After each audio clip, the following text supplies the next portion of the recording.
Good morning, students. Today we will study about heart. So what is heart? Heart is a muscular organ.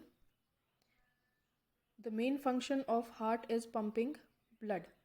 So basically our heart is divided into four chambers, the upper two chambers and the lower two chambers, in which a septum, which is also called as a dividing wall, is present between the heart chambers, and this septum divides heart into left and right portion.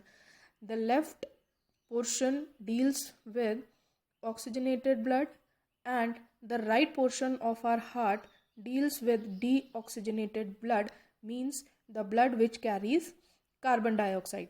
So carbon dioxide carrying blood is considered as impure blood, and oxygenated blood is called as pure blood, which is required by all the cells of our body. So what heart does is, heart pumps the oxygenated blood from aorta or with the help of aorta to whole body, and heart pumps the deoxygenated blood to the lungs for oxygenation.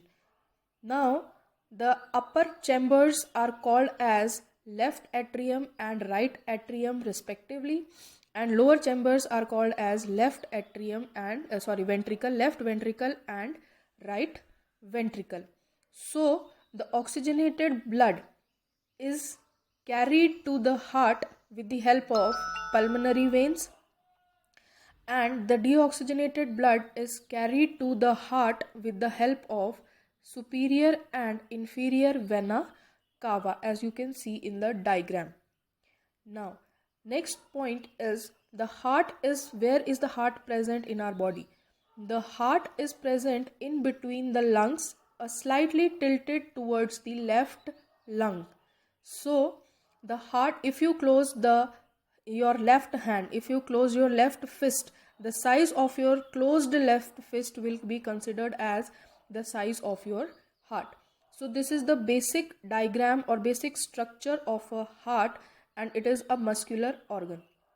And to repeat the function, the main function of the heart is to pump the oxygenated and deoxygenated blood to the various parts of your body, and carbon dioxide containing blood to the lungs where it is oxygenated. So next topic we will study the double circulation in your body.